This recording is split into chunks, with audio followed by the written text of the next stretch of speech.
సాయిరామ్. సమర్థ సద్గురు సాయినాథ్ మహారాజ్కి జై. మన సాయి భక్తులందరికీ కూడా నమస్తే అండి. అందరూ ఎలా ఉన్నారు ఫ్రెండ్స్? ఏం చేస్తున్నారు? ఈరోజు వీడియోలోకి వెళ్లే ముందు బాబా గారి ఆశీస్సులు మీ అందరికీ దొరకాలని మనస్ఫూర్తిగా కోరుకుంటున్నాను. ఇంకా ఈరోజు బాబా ఏమంటున్నారు అని అంటే, బిడ్డా, నీ ప్రార్థనని నేను ఆలకించాను తల్లి. నీ ప్రార్థన వినటం లేదని, నేను పట్టించుకోవటం లేదని నువ్వు బాధపడుతున్నావు. కానీ ఈరోజు మాత్రమే నీ ప్రార్థన నా వరకు రాగలిగింది అని బాబా మనకి ఒక విషయాన్ని చెప్పడానికి వస్తున్నారండి. అంతేకాకుండా మన ప్రార్థన అనేది బాబాకి ఎప్పుడు వినిపించటం లేదేమో, ఎందుకు మనల్ని పట్టించుకోవట్లేదని అనుకుంటూ ఉంటామండి. నిజంగా మన ప్రార్థన అనేది ఎలా మొక్కుకుంటే బాబా వరకు వెళ్ళి చేరుతుంది అనేది కూడా ఈరోజు ఒక విషయాన్ని మీకు తెలియజేస్తాను. అంతేకాకుండా ఈరోజు గురువారం అండి. ఈ గురువారం రాత్రి ఎలాగైనా సరే నీతో మాట్లాడాలని చెప్పి వస్తున్నాను తల్లి. నిజంగా నీ గుండెల మీద ఉన్న భారాన్ని దించుతాను అని చెప్పి ఒక సందేశంతో మన దగ్గరికి వస్తున్నారు. వీడియోని పూర్తిగా వినండి ఫ్రెండ్స్. ఇంకా వీడియోలోకి వెళ్ళడానికి ముందుగా మన ఛానల్ని ఎవరైతే కనుక కొత్తగా చూస్తున్నారో వాళ్ళు ప్లీజ్ సబ్స్క్రైబ్ చేసుకోండి. మీకు వీడియో నచ్చితే కనుక ఒక చిన్న లైక్ చేయడం మాత్రం మర్చిపోకండి. ఇంకా వీడియోలోకి వెళ్దామండి. సాధారణంగా ప్రతి గురువారము కూడా బాబాతో మనం మాట్లాడుతూ ఉంటాం. కానీ కొంతమంది భక్తులతో మాత్రమే బాబా మాట్లాడుతూ ఉంటారు. ఎందువల్లనంటే అండి, మనం ఎన్నో రకాలుగా ప్రార్థనలు పెడుతూ ఉంటాం, పూజలు చేస్తూ ఉంటాం, పరిహారాలు చేస్తూ ఉంటాం. అందరికీ కూడా ప్రయోజనం దక్కుతుందా అని అంటే కొంతమందికి కొంత లేట్ అవ్వచ్చు, కొంతమందికి వెంటనే దక్కవచ్చు. కొంతమంది ప్రార్థనలు అసలు బాబా వరకు కూడా వెళ్లకుండా కూడా ఉండవచ్చు. ఎందువల్లనంటే మనం చేసే ప్రార్థన అనేది ఎలా ఉండాలి అని అంటే, ఎలాంటి ఒక ఆలోచన అంటే స్వార్థం అనేది లేకుండా, మనకి సెల్ఫిష్గా ఆలోచిస్తూ ఉంటారు కదండి కొంతమంది. నేను బాగుంటే మాత్రమే చాలు, నా కోరిక తీరితే మాత్రం చాలు అనే ఆలోచన కానీ, లేదంటే ఎదుటి వాళ్ళు బాగుంటున్నారే అన్న ఒక అనవసరమైన ఆలోచనలు అనేవి మనసులోకి రాకుండా చక్కగా స్వచ్ఛమైన మనసు అండి. పిల్లల మనసు అనేది ఎలా ఉంటుందో అంత నిజాయితీగా ఎవరైతే కనుక బాబా దగ్గర ప్రార్థన చేస్తారో అలాంటి వాళ్ళు ప్రార్థన అనేది పూజలు బాగానే చేస్తామండి. మనకి బాబాకి ఏ లోటు లేకుండా పూజలు చేస్తూ ఉంటాం, బాగా రకరకాల నైవేద్యాలు చేసి పెడుతూ ఉంటాం. కానీ అలా ఎవరమైతే కనుక చేస్తున్నామో వాళ్ళందరి ప్రార్థనలు తీరాలని మనం కోరుకున్నాం. అయ్యో ఇంత బాగా చేశానే అక్క నేను నా పూజ ఫలించలేదే అని బాధపడుతూ ఉంటామండి. కానీ ఎక్కడో తప్పు చేస్తున్నామన్న ఆలోచన ఉంటుంది. కానీ ఎక్కడ తప్పు చేసామో మనకి తెలియదు. ఒక్కసారి మన మనసాక్షిని అడిగితే మనకే తెలుస్తుందండి. మనం ఏదైనా సరే తప్పుగా ఆలోచిస్తున్నామా అన్నది కూడా ఆలోచించాలి. అంటే బాబాకు పూజ చేయడంలో తప్పు చేశామేమో అని ఆలోచిస్తాం. కానీ ఏదైనా లోటు చేశామా, లేదంటే కనుక మన ఆలోచనలో ఏదైనా తప్పు ఉందా అని.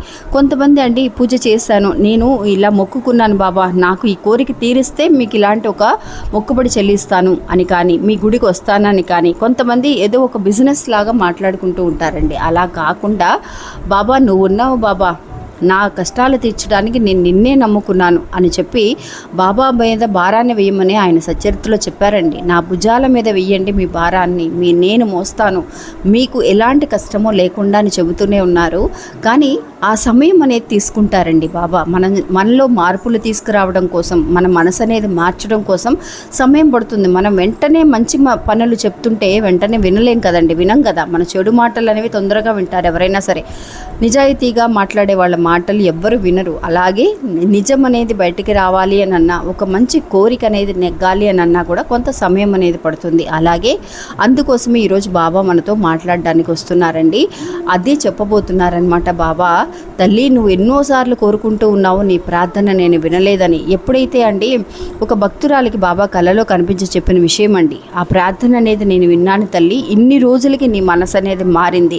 నిజంగా అండి తనకి చాలా పగ అనేది, ఏదైనా ఒక విషయం ఎవరైనా చేస్తే అది వాళ్ళ దగ్గర పగ తీర్చుకోకుండా, అయ్యో నన్ను ఇలా చేసేసరే, ఇలా అనేసరే, వాళ్ళకి ఏదైనా జరగాలి, ఎందుకు వాళ్ళు మాత్రమే బాగున్నారని కోపంతో మనసులో వాళ్ళని తిట్టుకుంటూ పూజలు చేస్తే ఏమాత్రము ఫలించవండి. అలాంటిది నిజంగా బాబాని ప్రార్థన చేస్తూ చేస్తూ చేస్తూ ఎన్ని రోజులకి తను మారిందండి. అది కూడా ఎందువల్ల? బాబా ప్రార్థన వల్ల, బాబాని పూజించడం వల్ల. మనం అనుకుంటూ ఉంటాం బాబాని మనం పూజిస్తున్నామని. అలా కానే కాదండి.